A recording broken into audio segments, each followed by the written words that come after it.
अक्षरांशी, ज्ञानाचे ग्रहण सुटले मैत्री झाली अक्षरांशी, तुझ्यामुळे जुळले नाते शिक्षणाशी, तुझ्यामुळे जुळले नाते शिक्षणाची. यानंतर मी सादर आमंत्रित करते आपल्या शाळेची विद्यार्थिनी प्रतिनिधी कल्याणी हिला.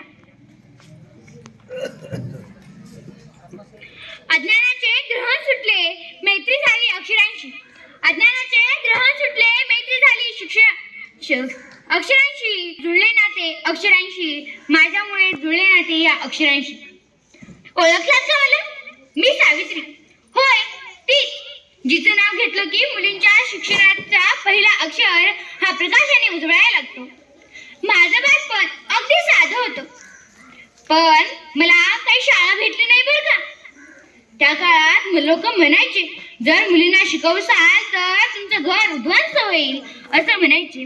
त्यावेळेस माझ्या मनात एकच विचार होता, जे माणसं म्हणतात की जर मुलींना शिकवसाल तर हे घर उद्ध्वस्त होईल, तेव्हा मला असं वाटत होतं जे माणसं शिकत नाहीत ना ते खरं तर माणसंच नाहीत, हे तेव्हा माझ्या मनात येत होतं.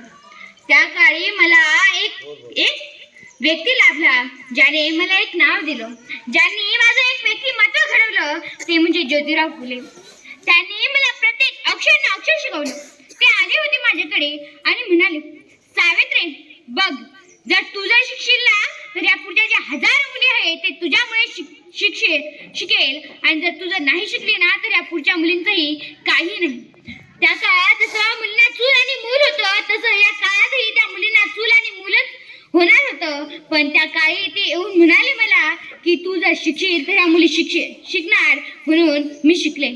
त्यांनी मला रोज रात्री अ ब असं सगळं काही शिकवलं आणि ते मी मन लावून शिकले. लवकरच मला सगळं येऊ लागलं आणि आम्ही शाळा खोलली. त्यामध्ये काही जास्त मुली येत नव्हत्या, पण ज्या मुली येत होत्या त्यांना मी शिकवले. मी जेव्हा त्या मुलींना शिकवायला जात होते तेव्हा माझ्यावर फार अत्याचार केलं. माझ्यावर हे शेण, दगड, माती, चिखल खूप काही माझ्यावर फेकलं, तरी मी स्वतः त्या मुलींना शिकवले. काही वेळात असं वाटत होतं इथे थांबावं, पण पुन्हा हे विचार येत होतं जर आपण थांबले ना तर ह्या मुलींचं काय होणार, हे पुन्हा माझ्या मनात येत होतं. म्हणून मी या मुलींना शिकवलं.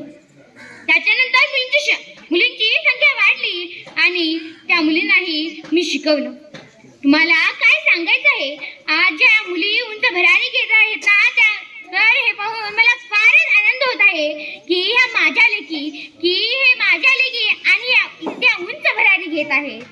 मित्रांनो, काय सांगू, तुम्ही जर आतापासूनच जर शिक्षणाकडे लक्ष दिलात ना तर तुम्हाला हेच शिक्षण पुढे नेईल. आणि माझ्या लेकीनो, हे ऐकून घ्या, जर तुम्हाला या समाजाचे तोंड जर बंद करायचे असतील ना तर हे शिक्षण एकच उपाय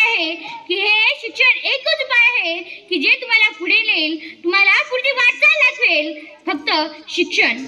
म्हणून शिक्षण हे मन लावून करा, कारण की शिक्षणाशिवायचा उपायच नाही.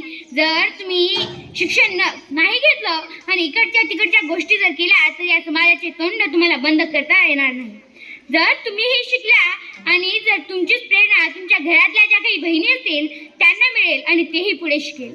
आज जर आपण बघितलं तर प्रत्येक ठिकाणी मुली दिसत आहे, म्हणून मला फार आनंद होत आहे. मला विचारायचं आहे, तुम्ही खरंच मला शिकत आहात ना?